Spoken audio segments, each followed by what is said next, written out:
So welcome back, everybody. This is Night Flight, and today we are going to talk to Wayne McRoy. And our topic, of course, will be the shadow people. It's a phenomena that has been known around the world. Many people are suffering from it. And no, you're not crazy if you experience things like that. And yeah, I'm really excited to do this topic, and especially with Wayne. So Wayne, welcome back. How are you? I'm doing well, Judith. It's always a pleasure to be on with you. Thank you again for having me on and being part of the regular circle of Waynes around here. So yeah, here in Europe today, this Operation Air Defender started. And Okay. so, which means huge parts of the German airspace is closed.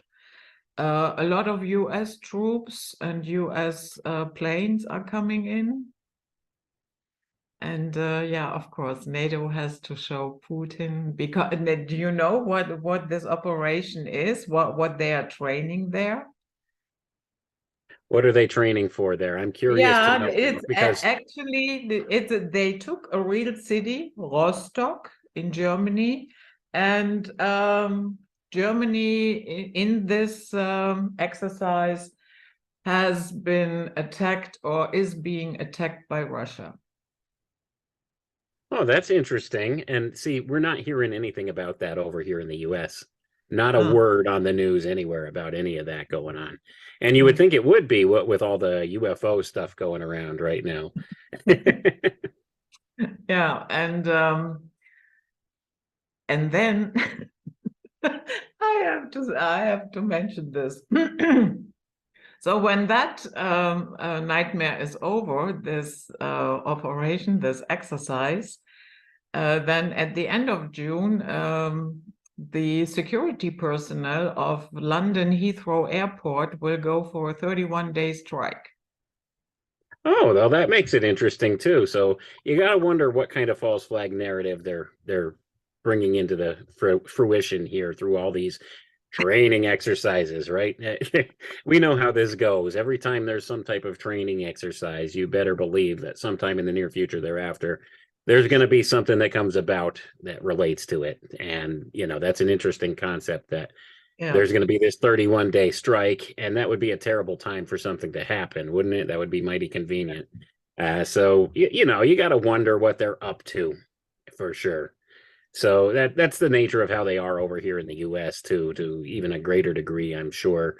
But at any rate, it's interesting how they try and tie all this Russia and Ukraine stuff together and make it into the next big thing when essentially it's a proxy war, and all of these things have always been proxy wars between these different nations, but they're trying to get everybody involved. Like, they're pulling all of Europe into it. The US keeps sending billions and billions of dollars worth of money and equipment and everything over there, and it's I think the people here are sick and tired of it all too. Like, why do we keep funding this stuff?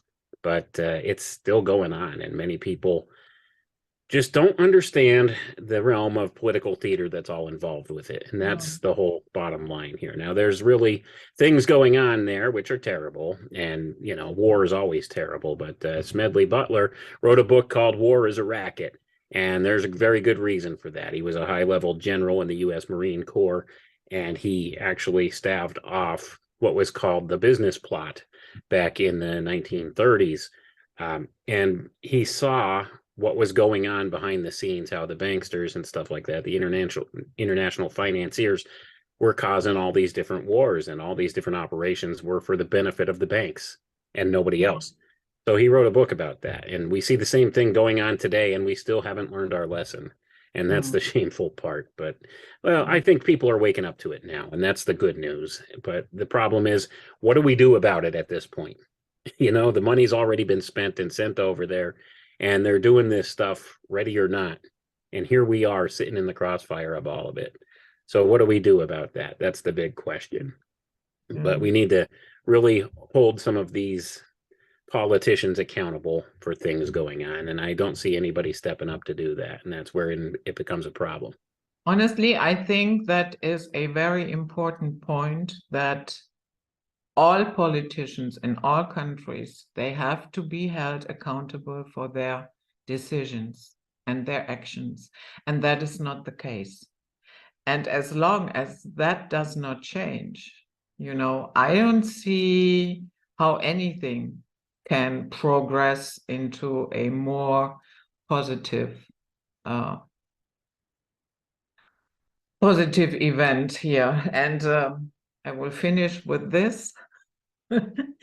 Ukraine and Russia, we know there are some tensions.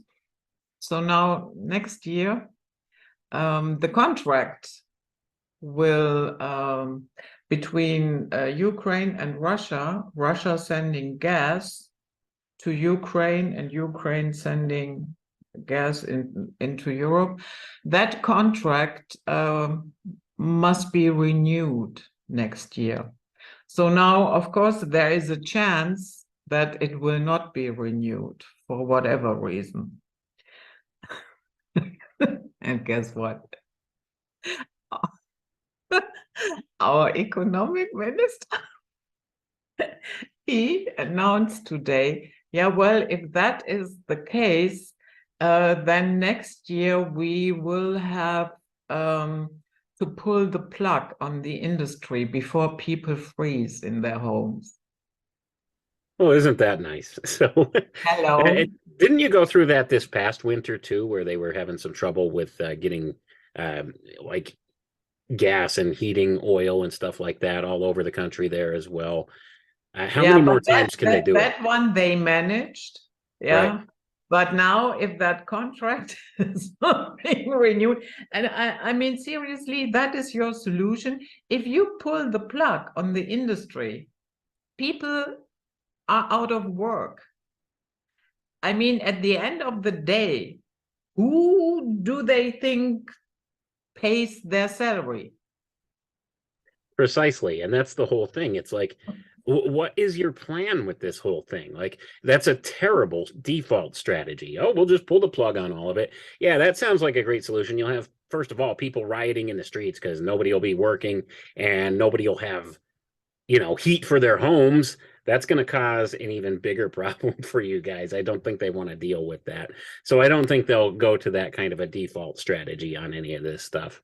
They'll work something out. It's amazing. We just went through something similar here in the US, where they were talking about every year they do this. They have to raise the debt ceiling for their spending, or they're not going to be able to produce a budget. And without a budget, the entire economy is going to shut down. It'll be terrible. People won't be getting their paychecks or their Social Security checks or anything like that.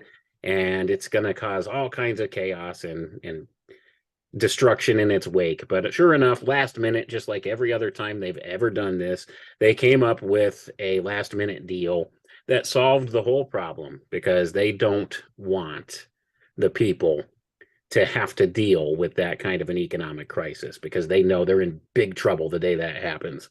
Big trouble, especially here in the US. There's more guns than people here in the US. So they'd have a major situation on their hands. Yeah. So, okay, that was it. The highlights.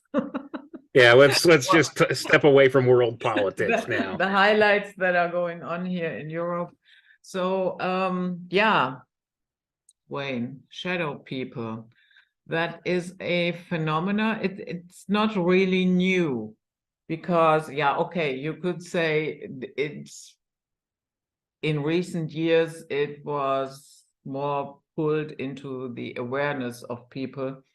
But actually, we find ancient sources that talk about that. And so, yeah, what is your idea? What is going on there? Well, shadow people in campus is an entire strata of different phenomena, and that's the whole thing. It's hard to really unify the situation into one causative factor, because you cross the bounds of all these different theories out there as to what they could be. It's a definite phenomena that happens in this world. People have experienced this from time immemorial. Some people equate them back to demons, some as interdimensional beings, some even as aliens or extraterrestrial aliens. Some equate it to nothing more than a psychological manifestation of some sort. And it ties back to the whole idea of archetypes as well. If you go into Carl Jung's work on archetypes, you see that the shadow is a type of archetype that can be hit upon as well. And we also see a lot of this in the esoteric, this idea of shadow work, as they like to call it, within some of these occult frameworks. So it's about this doppelganger, or this double, this human double or Ahrimanic double that walks hand in hand with us. It's like the second portion of a person's psyche. So we have the ontological self, and we have this shadow person that resonates with us in some of these different accounts. So that it's a phenomena that crosses the boards of all different types of research. And it's an interesting thing because not one of these descriptions or explanations for the phenomena actually encompasses all of the phenomena. So it's a multitude of different things going on. Now, we do have your classical shadow people that do seem to manifest and have become popularized in the modern era. This is something that, you know, when you're half asleep, maybe you see something in the corner of the room and it looks like the figure of a person watching you. And many people have described very similar things here. And there's different types of these shadow beings as well. One of them that manifests a lot is the man with a hat, or the hat man, they like to call it, which is a shadow of a man with a hat. And it's usually just a vague humanoid figure that's very shadowy looking, and you can't see it's incorporeal. So it's not something that's really physically there, but you can see it and experience it. And sometimes it causes great fear to come over a person, or it'll cause somebody to freeze in place. We have all these different types of responses to it, these emotional responses and catalysts that happen with this phenomenon. So it's interesting. So if you, depending on what viewpoint you're taking with it, it does have various occult explanations. It does have various psychological explanations, and it also has scientific explanations. And then a lot of these are more speculative than others. But the whole thing that needs to be understood here is this is something that's been with us from time immemorial. So it's always been something that's been a part of human experience. Now, many people have experienced this, and they know they're not crazy. Like, they know they're not just seeing things or imagining things, that it's something that they actually saw manifest. And there's different explanations that can be offered for this, but nobody really knows for sure what the actual explanation here is. But I do find it interesting that it permeates time and culture. So that's one thing. So you have it shows up everywhere, in every culture, in every country around the world, during every time frame, from as long as back as we could record. So we know this is something that's happened, and many people have come up with folk stories and stuff around it. So I do find it a fascinating topic, and I have actually explored the idea on some of the shows that I do. I don't claim to have the answers to what actually is behind it, though. That's the whole nature of the thing. It's a multifaceted type of a thing. So with that being the case, there's no one plausible explanation. So you have to look at all the different facets of the phenomena to come to a broad understanding of it. And even when you come to that broad understanding of it, well, you're still missing the point on a lot of things. So, you know, you could say, okay, maybe it's some type of demon or an ultra dimensional being of some sort that manifests somehow. Or maybe it's something that exists just outside of our perception, and it's something that's extant, that's there, that exists all around us all the time. And we don't always have a glimpse into this, but sometimes we do when we're in this twilight sleep type of a situation. And that's the nature of the phenomena. A lot of this stuff's been described in different ways. If you go back and look at some of the demonological explanations, you have something like the succubus or the incubus spirit, which manifests and is associated with sleep paralysis and this kind of thing in the modern era now. But these things have been with us from very far back. So it's not something I think we could really pinpoint and say it's this one specific thing. It is a phenomena that does exist, though, and has been recorded innumerable times by people across the world in all different cultures and times. So it's something we need to take a little bit more seriously. And it's something I think that deserves more scientific scrutiny and more study. So you do have some people that claim to be like ghost hunters and stuff like that go looking for this stuff and have recorded things on film and can record audio at some points. And that's the interesting thing about shadow people is most of the time there's not an audio association made with it. It's just something that you see rather than hear. So I'd love to hear your thoughts on this, or if you've had any experience with it. Yeah, I thought along the lines of what some people would call ghosts, but there is a difference because usually when people report shadow people, there is there are no features, facial features, nothing that you can really distinguish. Yes, the silhouette, it's humanoid, sometimes with a head, sometimes not. But that's basically it.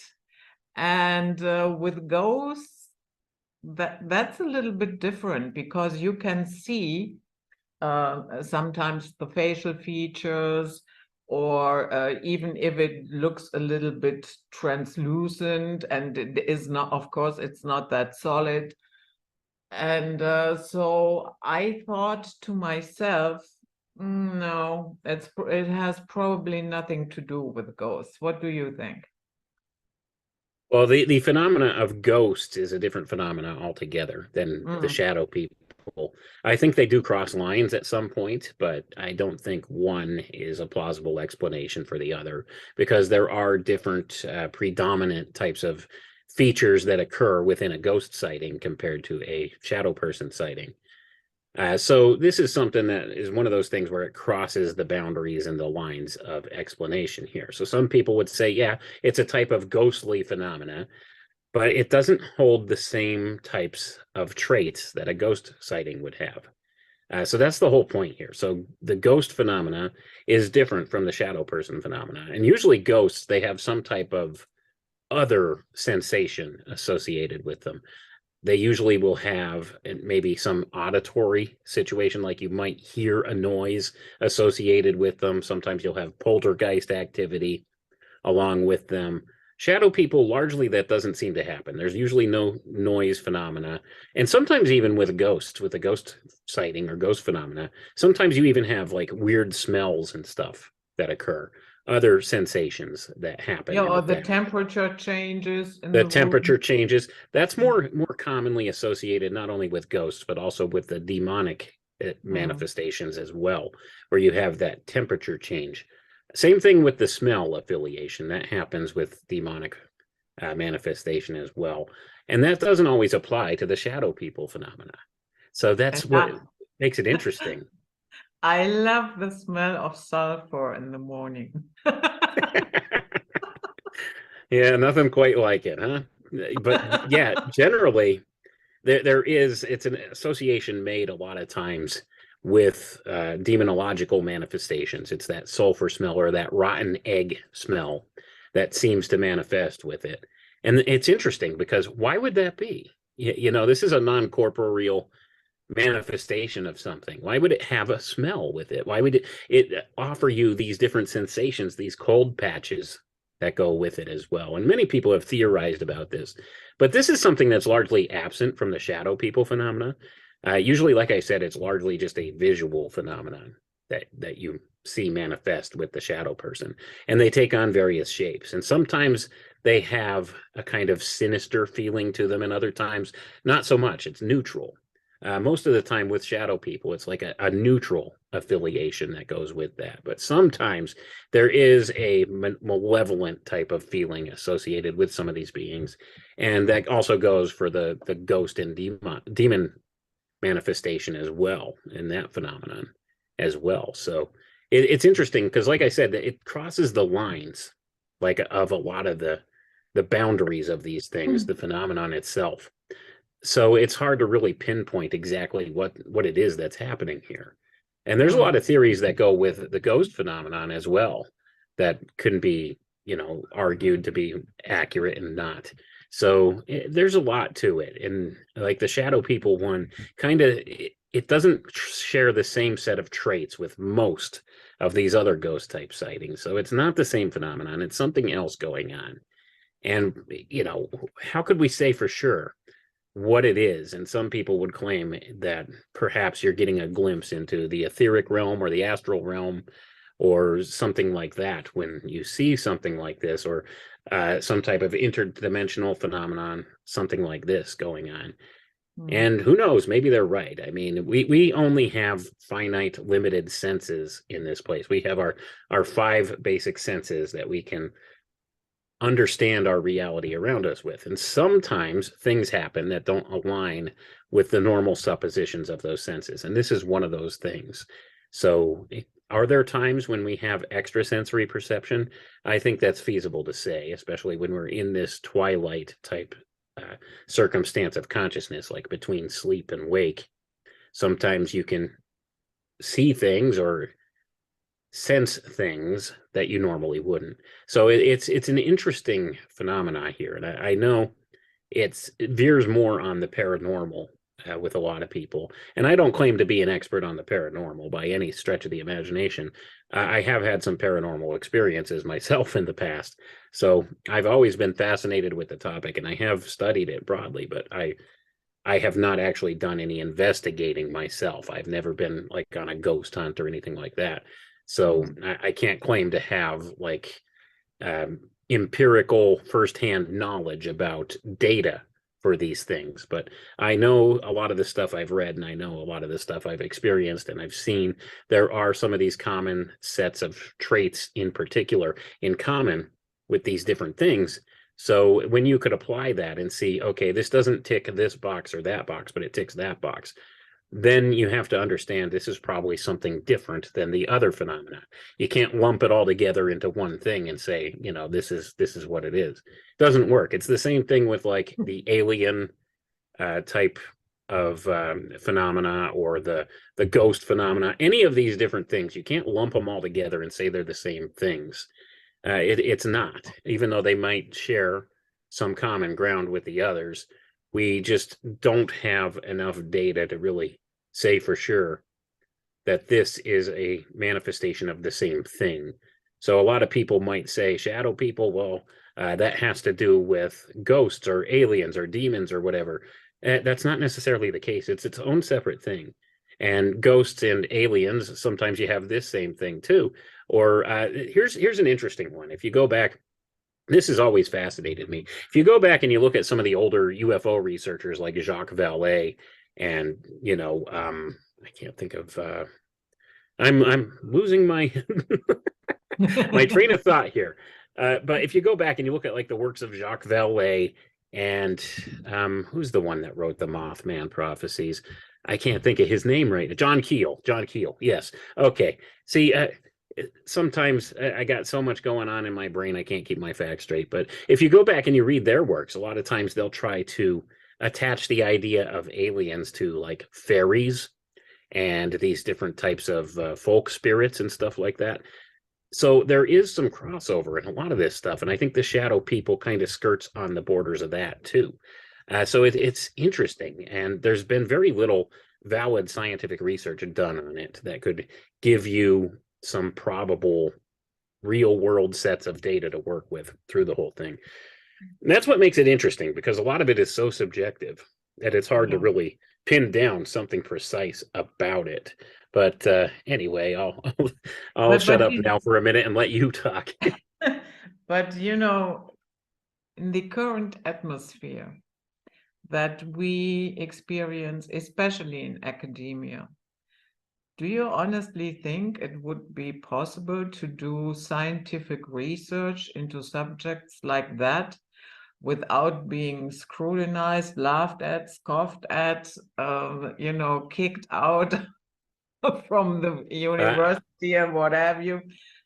Yeah, that gets to be a big problem. But here's the thing: when you realize there have been CIA groups and stuff put together to study a lot of this phenomena, you know it's something that's taken seriously by those in the military-industrial complex. They really seriously look at this stuff. Like, for instance, Project Stargate was all about remote viewing and all of these kind of different phenomena. And there was they made a movie called Men Who Stare at Goats based upon this. So it's a real world thing, and there have been some studies done into this phenomena. The problem is, if you're just like a regular academic who's looking to do this research, are you going to get funding for it? Probably not. So that's where it crosses the bounds and people don't take it seriously. Although there are some of those in the military industrial complex that take this stuff seriously, and they look at it from all different angles. Now, like for instance, like I said, that Project Stargate, that's one that's been declassified. I'm sure there's all kinds of classified ones that are still going on today where they try to study a lot of this phenomena. So you got to wonder what kind of data they might have sitting around about it. And that's something we may not ever be privy to. And then you get a lot of these billionaires like Robert Bigelow that fund research on this. Now, Robert Bigelow, up until recently, the past few years, had actually owned that Skinwalker Ranch, but he had sold it, from what I understand. But he actually owned that for a while and did some serious research there. He had real scientists on scene and stuff to research this stuff, and he's always been looking at the UFO phenomenon and a lot of these other type of paranormal things. So you have a lot of money that will go to back funding and stuff on some of these things.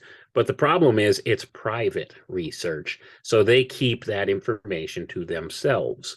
So I'm sure Robert Bigelow has access to a lot of stuff that we don't, but that doesn't help us when we're trying to understand these various phenomena.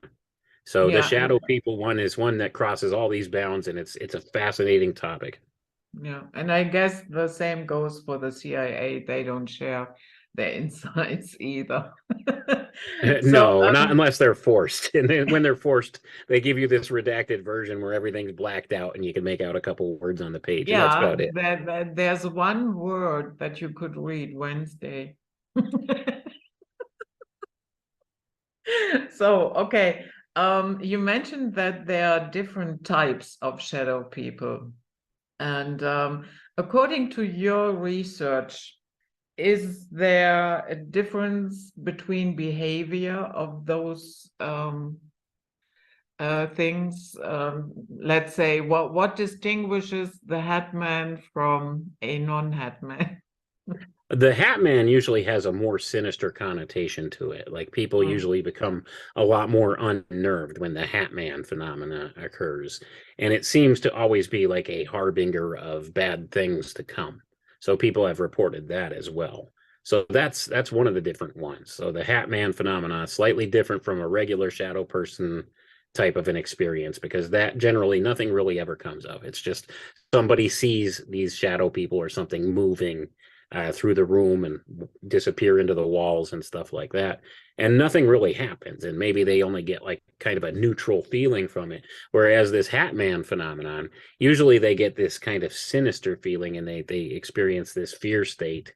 And some have even reported that, oftentimes it'll actually have eyes where they could see like glowing eyes or something from it that appear to look through them. So this is one of the distinctions here. And there's other ones that relate to this idea as well. So the Hat Man one, this is an archetypal one that goes back quite a long time. It's been experienced in historical records going back quite a far ways. I think we have some early accounts from like the 1600s or something like that talk about this Hat Man phenomenon. So it's interesting to see how this has permeated time and culture throughout the world. So it's something that you can't just lightly dismiss and say, oh, you were just imagining things. Well, why would people imagine this same thing? Like, what's the thing with the Hat Man, the shadow figure with the hat? Why would you imagine that? And why would people across time and culture imagine that same thing? Well, it attaches to the archetype, the archetypal idea, I would say. And sometimes these things, you have to wonder, when they manifest, do they hit on some experience in your brain that makes it appear to you in this way? Do you perceive them in a certain way because they make you perceive them that way?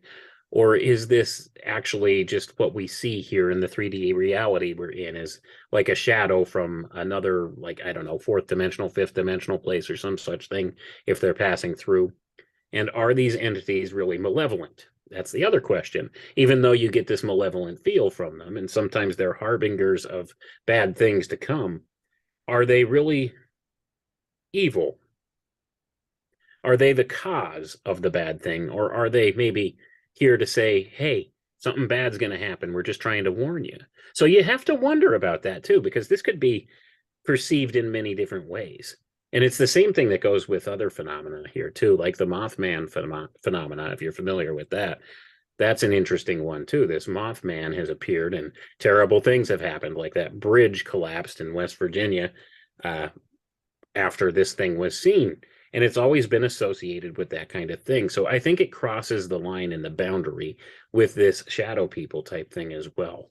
So even though they are separate manifestations, they our human brains tend to categorize them in the same way when they have these commonalities. So the Mothman idea shares things in common with the shadow person archetype as well.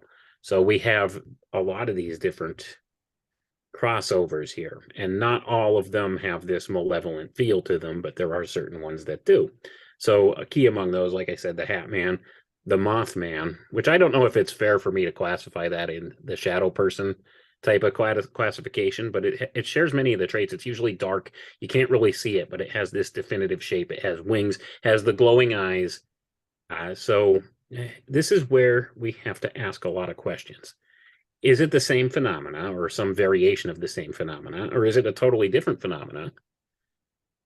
And that's where it gets a little bit tricky to talk about this stuff, because we could lump it together with these same types of manifestations, but it's not necessarily the same thing, although it does share this stuff in common. So is this something maybe stepping in from some other reality, some other interdimensional reality or something that oftentimes will be a harbinger of things to come for us, just as a warning sign? Or is it something that actually brings evil with it and causes bad things? And this is where we lack data to make a proper designation on that. But we can see that there's a bunch of these different ones that cross those boundaries in certain ways. So that being the case, we need to understand the commonalities between that and maybe be able to make a kind of informed decision as to what we think it could be and react to it appropriately. But it's something that has always troubled me, because there's so many different variations of it, and it's hard to really pin down exactly what this is. Now, a lot of people would say it's all demonic. I don't think that's a fair assessment, but that's where we get into some trouble with a lot of this, because there's a lot of those folks that'll say it's all demonic. All of it is some type of demonic manifestation or entity or some such thing. And I don't think that's 100% correct. That's like, just because there's a couple bad apples, that doesn't spoil the whole bunch of them. There's all different kinds of people. So just based upon what we know and based upon hermetic principles that we see in operation all the time, as above, so below, as within, so without, there's all different kinds of people in this world. So not every person is bad and not every person is good. I think it's the same thing with these other phenomena as well. It's not all bad and it's not all good. So you have a lot of different variants going on with it. And it's hard to really truly classify all of these things. And you can't just lump it all together, say it's all demons, or it's all aliens, or it's all, this or that or the other thing. And people have a tendency to do that, and they fall into different camps, and then they argue about it endlessly, and it doesn't really result in any good information or new information about it. So we have to try to be as objective as possible when we look at this stuff and not fall into that trap. But we all have our inherent biases, and sometimes they'll show through in how we're looking at this stuff. So it is what it is, but it's interesting to discuss at any rate. I've always found the topic fascinating. Yeah, that would have been my next question anyhow, because I noticed that as well. And I'm pretty sure you get comments like that as well. There are a lot of people out there that anything that is slightly paranormal or it's all demonic. And that black and white thinking doesn't sit well with me. Not everything is demonic that we cannot explain right away. No, and I agree with that assessment. Not everything's demonic. And you have those people that will say that all the time. And a lot of that has to do with our inherent social conditioning. We've been conditioned to, if we see this stuff, to think either, oh, it's evil or it's all nonsense. That's been indoctrinated into us from the very earliest of times, from our youngest ages, right? They've told us, oh, that either it's not real or it's all evil and demonic. Don't talk about it, don't look at it, don't research it, don't do anything with it. It's all bad or it's all nonsense. So that's part of the classical conditioning we've gotten, especially in Western culture here, to not even want to deal with it. And I think that's obfuscation from some of the people higher up in the power structure of this world. They don't want us to understand some of these things because they understand the reality that there are paranormal things and that there are invisible worlds that exist all around us and interact with us all the time, invisible forces that interact with us all the time. And they would rather have us not understand that because that gives them a type of advantage over us. And this falls back to what I call the dark occultists who run things in this world, because I'm thoroughly convinced from all my years of research and looking at this stuff that at the very, very top of the power pyramid in this world, there are dark occultists who are running things, who don't want us to understand some key principles about the reality we live in. So they've kept them hidden from us from time as far back as we could look, through the auspices of secret society groups and mystery schools and all these different things. And they keep these secret teachings from the masses, who they call the profane. And they don't want us to understand that there are these invisible realities around us that do sometimes manifest here. And they do have cause and effect relationships here. So they have a better, clearer understanding of how a lot of this stuff works. And they manipulate it and they leverage it against us oftentimes for their own agendas. So when you come to that realization, you know a lot of this stuff's been kept hidden from you for a reason, and they want you to think of this kind of a thing as being either foolishness or it's evil. Don't go near it. Don't try to learn about it at all. And I think looking at it from a position of ignorance like that is a terrible way to go, because even and here's how I try to describe this stuff to people. Anybody who looks at all this kind of thing.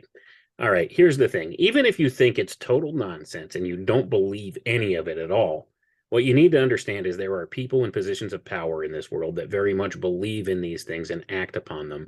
And the things they do to act upon them will affect all of us. So it's important that you understand what it is they believe, why they do the things they do, and how they do the things they do, in order to understand how you've been manipulated and used and indoctrinated. And a lot of this goes back as far as we could look with the indoctrination, because we have been taught in the modern era this kind of stuff is silly or it's nonsensical.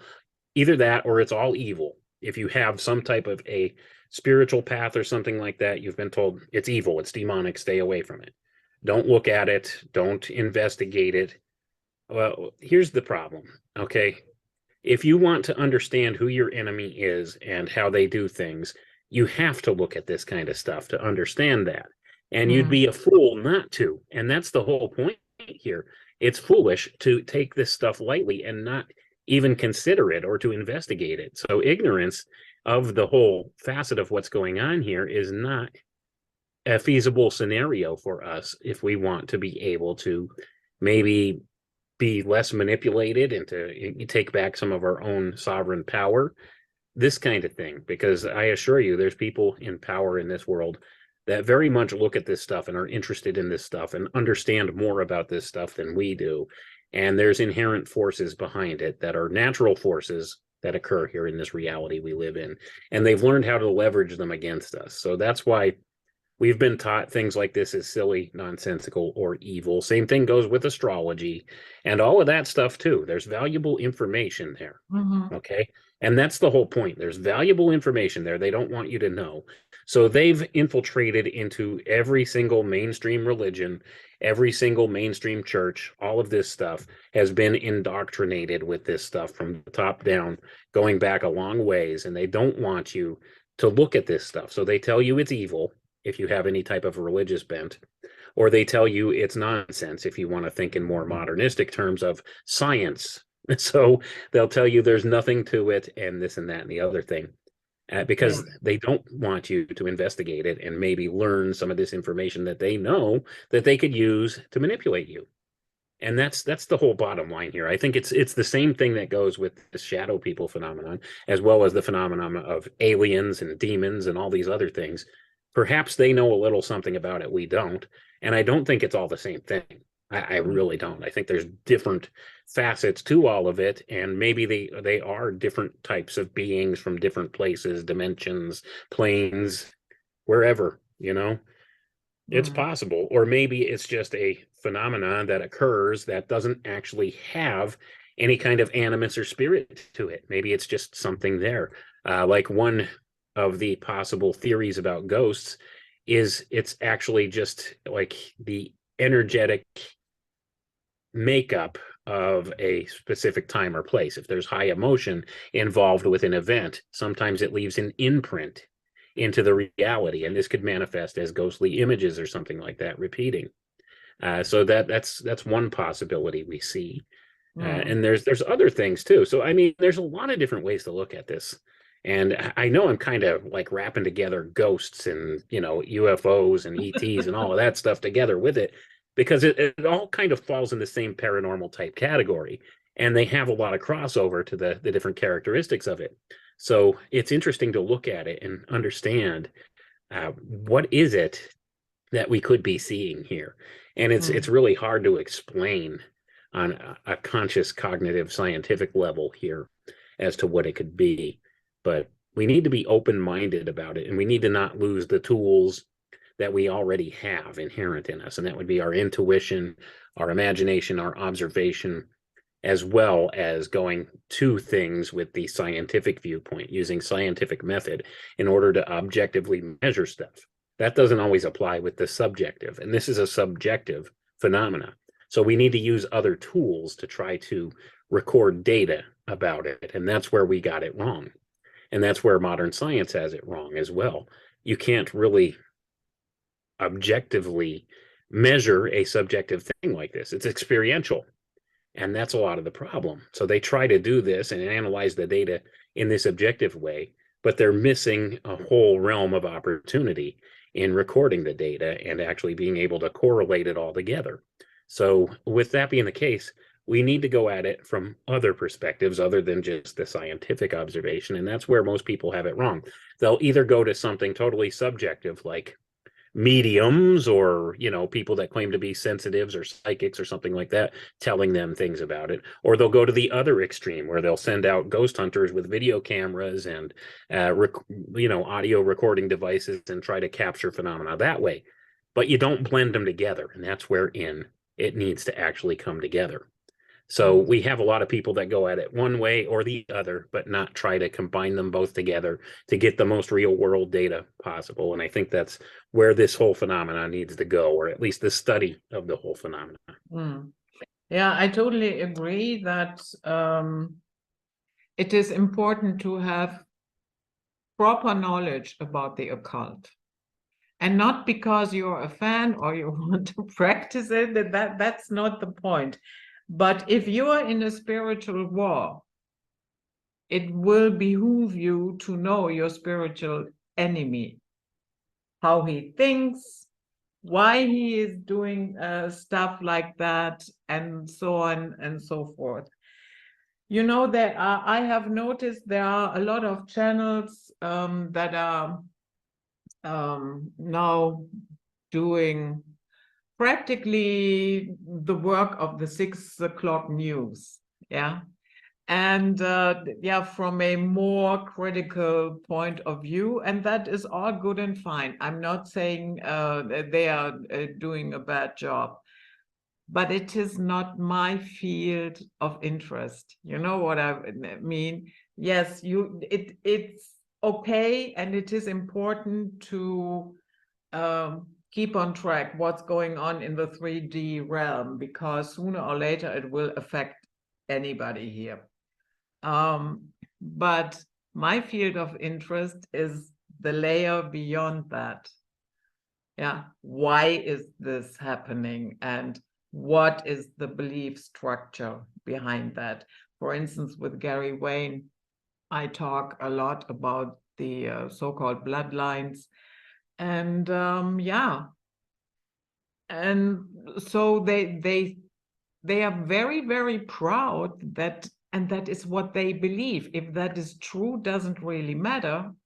Yeah, at least not to them. They believe that they are the descendants of fallen angels.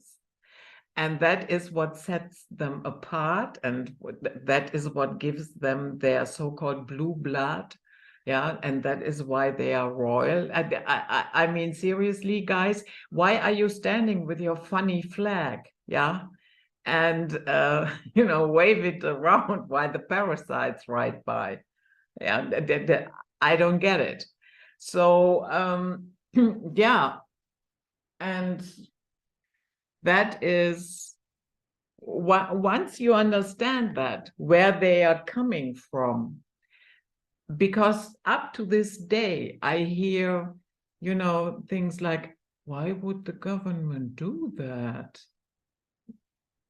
They would never do that. Yeah, but the fact that you wouldn't do it, that's very honorable. But that doesn't mean other people wouldn't do it. And that is, sometimes people cannot get over that hurdle. I wouldn't do that. Therefore, other people don't do it as well. And that's completely wrong. Right. And that's what people need to understand. They have a different set of values than you and I. So with that being the case, they're going to operate in a different realm than we do. And that's very much what I'm interested in too. Not so much the surface level politics and all that. There's endless channels and programs and stuff out there that cover that. Endless people out there that look at it from alternative points of view and stuff like that. All this mainstream news, in my estimation, anything that's mainstream news is social programming. It's social engineering, and it's there for a reason. It's there to affect your mind and steer your mind in a certain way. And behind all of that is this kind of shadowy realm we're talking about here today, where things really happen. There's this I don't know, this undercurrent to our reality that takes place. It's a spiritual undercurrent behind everything. And we see the manifestation of this in physical terms here, in terms of the political or the parapolitical things that go on in the world. But that bores me endlessly, because you could sit here and prove over and over again, you know they're lying to you, right? Like everything that comes across the evening news is primarily a lie or based upon a half-truth. Or it's all social programming. It's to try to keep you in this constant fear state. And that's a lot of what's been done. So there's a spiritual underpinning behind that. And that's what's manifesting and being pushed through. Now, in order to get to the source of what this spiritual underpinning is, you have to look underneath the surface veneer of reality. And that's where you will always invariably find the occult. And that's the bottom line here. And I wish it wasn't the case, but I always tell people in all these different topics and stuff I've ever researched, I always come to the same two places when it gets down to brass tacks with all of it. If you look under the surface and you go and trace it as far back through history as you can, you always come to the ancient mystery schools and occultism. Always, invariably, regardless of whatever this conspiratorial topic or whatever it is you're talking about is, you will always find occultism. And on the other end of the spectrum, when you look out as far as you can into the future to see what the eventual outcome of this stuff will be, you will always invariably find a little philosophy called transhumanism. And it's these same 2 points that everything points to, and it underlies everything in this world today. So the big granddaddy of all the conspiracies going on in the world today has to do with a little something called transhumanism. And I wish it wasn't the case, because I sound like a broken record on every show and stuff I go on, but it's always there. You always find transhumanism and you always find occultism. And transhumanism is the end result of this occultism. And that's the basic premise behind all of it. And you will find different things backing this transhumanist notion of things that come from this spiritual undercurrent underneath the veneer of society or of surface reality here. So it's always this thing that seems to become manifest in certain ways. It's a spiritual energy of sorts. I mean, for lack of better terms, we could call it a type of spiritual energy that has permeated through all of time and culture. And there are a select few people in this world that manipulate these spiritual undercurrents to try to steer us into this transhumanist future. That's what it's about. And if you want to call it occult or black magic or something like that, you're not entirely wrong. And here's the thing, they've merged this magical way of thinking with our modern science now, and that's what they're using to bring about this transhumanist notion. So if people think of what you would call quote unquote magic as something silly or nonsensical, once again, that goes along with the social programming we've been given. Think of it in a more modern framework. Think of it as what I would call causal engineering instead of calling it magic. Same difference. You get the same results, and it's the same methods used for both. And social engineering of the masses is one of these black magic type things that has been going on. And they are very patient with this, and they play the long game. So they will engineer entire generations into thinking in certain ways in order to achieve their goals. And it's the slow rollout that we've seen through all of recorded history here. And we're coming into a time of great change here in the era we're in the time we're in. And it does have these occult undercurrents behind it. And we need to recognize that and expose it for what it is. And so people could recognize it. And, you know, just because I call it occult doesn't necessarily mean all of it's evil. Certainly there are some good bits of knowledge and information that could be garnered from some of these old occult teachings. The problem is we've been taught once again to think if it's occult, it's evil. And that's not necessarily the case. Occult simply means hidden. And there's a reason they keep things hidden. And there's a reason that they use secrecy as a type of weapon against the masses. It's always been this way for as long back as we could look. This is just the methodology. The tools have gotten more sophisticated in the modern day. That's where it is. But concurrent with this social engineering that's going on and this use of occultism to bring about transhumanism, concurrent to all of that, we have these other types of spiritual manifestations that have been occurring through all of known human history that coincide and go alongside with a lot of this stuff. And the shadow people phenomenon, demonology phenomenon, UFO phenomenon, all of these things are always inherent there too. And they're part of the mystery. We just can't really understand exactly how they all tie together and play together with this. But it has to do with, we've been lied to about the nature of this reality we live in. And there are other realms of existence that underlie the surface level of this reality that we see. And by and large, they're spiritual types of realities that underlie this, spiritual realms or worlds that coexist right alongside of this one and interact with it in certain ways. And we don't understand that interaction to a large degree. And that's wherein a lot of these things tie together. And it's an interesting thing to look at because there's a lot of diversity in these different types of phenomena. Just like there's a lot of different diversity within people, within physical phenomena we see.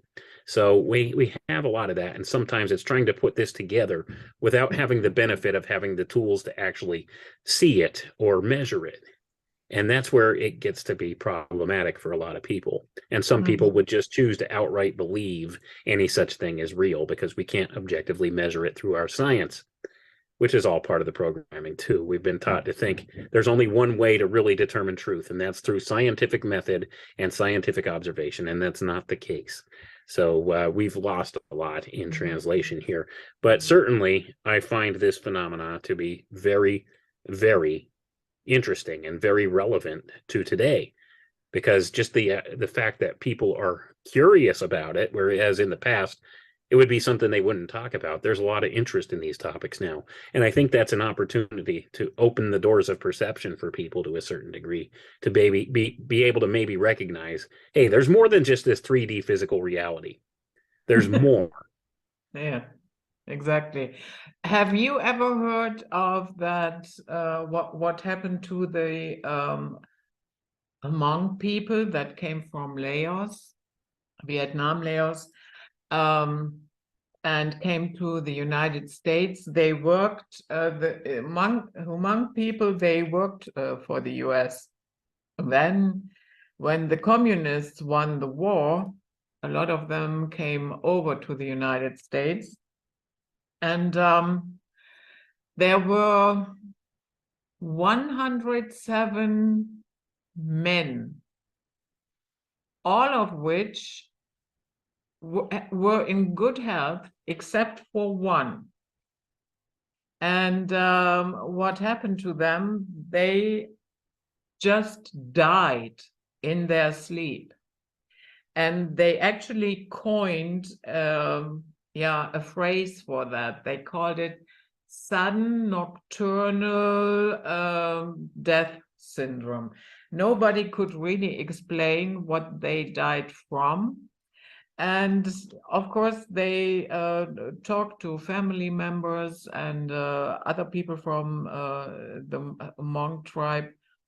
And they said that their suspicion was because they didn't do their rituals correctly, how they did it in Laos. Maybe you are working crazy shifts or whatever, and you can't do it at the proper time.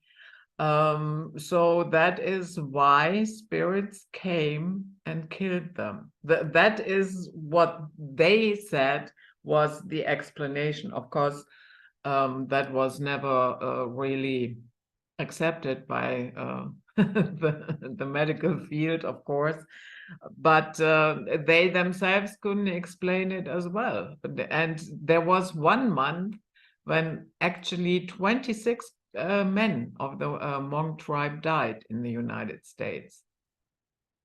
I find that fascinating, and that kind of goes along with exactly what we're talking about here, because we do have these spiritual undercurrents that do have this cause and effect relationship with the surface level reality we live in, and we don't necessarily understand those. So could you say that their families are wrong about this? I would say it's a better and plausible explanation than anything the medical community came up with.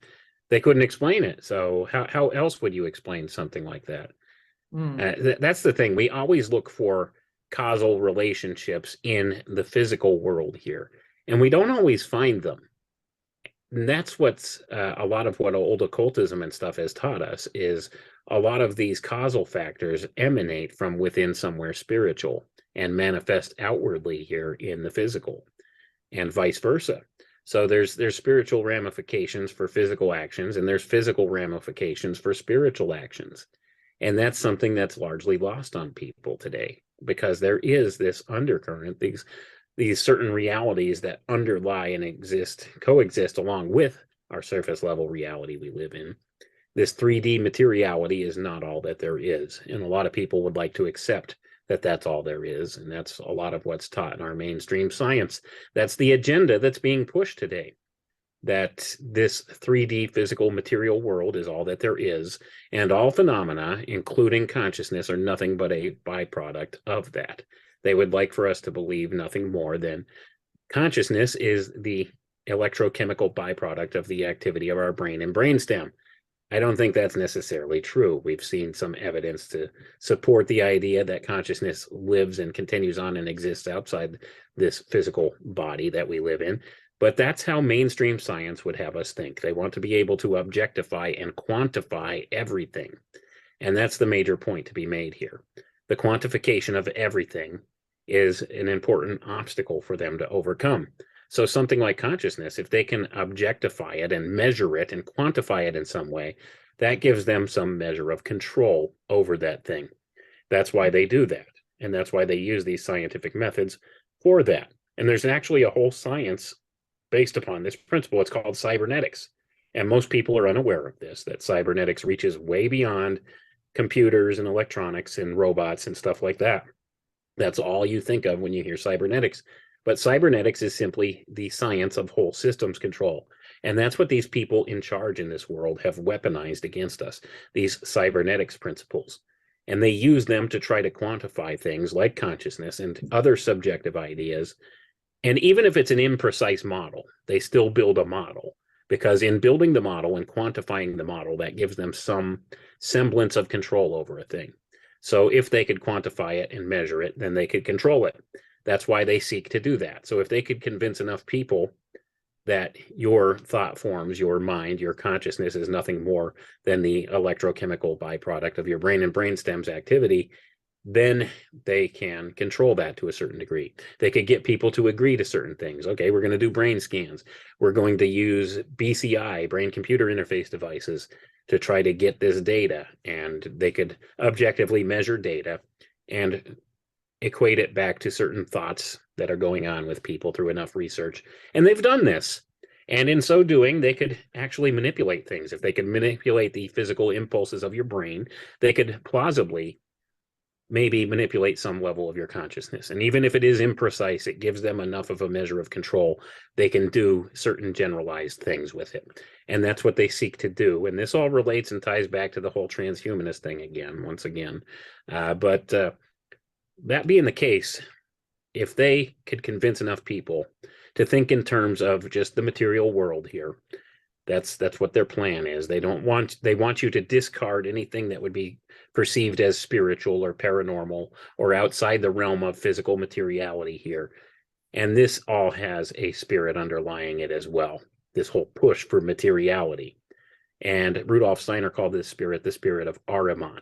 So it's an Ahrimanic influence in place here, steering people's consciousness towards accepting that this physical reality is all there is. So if this physical reality is all there is, and if your consciousness is only the electrochemical byproduct of your brain and brainstem, as they would have you believe, then it could be equated down to little more than just an algorithm. And if it could be made into an algorithm, then you can upload your consciousness into a machine and live forever, theoretically. And that's what they keep pushing. But see, this gets down to more philosophical thought forms then. Is that really you, or is it just a computer mimicking you? And that's the whole problem here, because we don't understand this divine spark that we have, this spark of life, the animus, the soul, the spirit within people. That's what's missing. But they don't want you to think in those terms. They want you to dismiss all of that as nothing more than an illusion produced by the physical activity of your brain. And that's why they say the brain. That's why they always correlate one-to-one, brain and mind. And I would argue mind is totally different from brain. The brain is just the tool that helps manifest the mind. But they want you to think opposite. And that's where we're at in this world today. And there is a spiritual undercurrent behind it that pushes this. And there's a reason for that. And the dark occultists at the top of the power pyramid here in this world understand that and are pushing for that. Because if they could blind the people to spiritual things, well, that makes them the gods of this place. And that's exactly what they're looking to do. But at any rate, we have a lot of this other phenomena that would kind of open the doors for people to understand this is what's been done. If you look at this phenomenon like shadow people, ghosts, all of these things, if you start to seriously explore these ideas and topics, you find that there's something deeper than this surface level physical reality.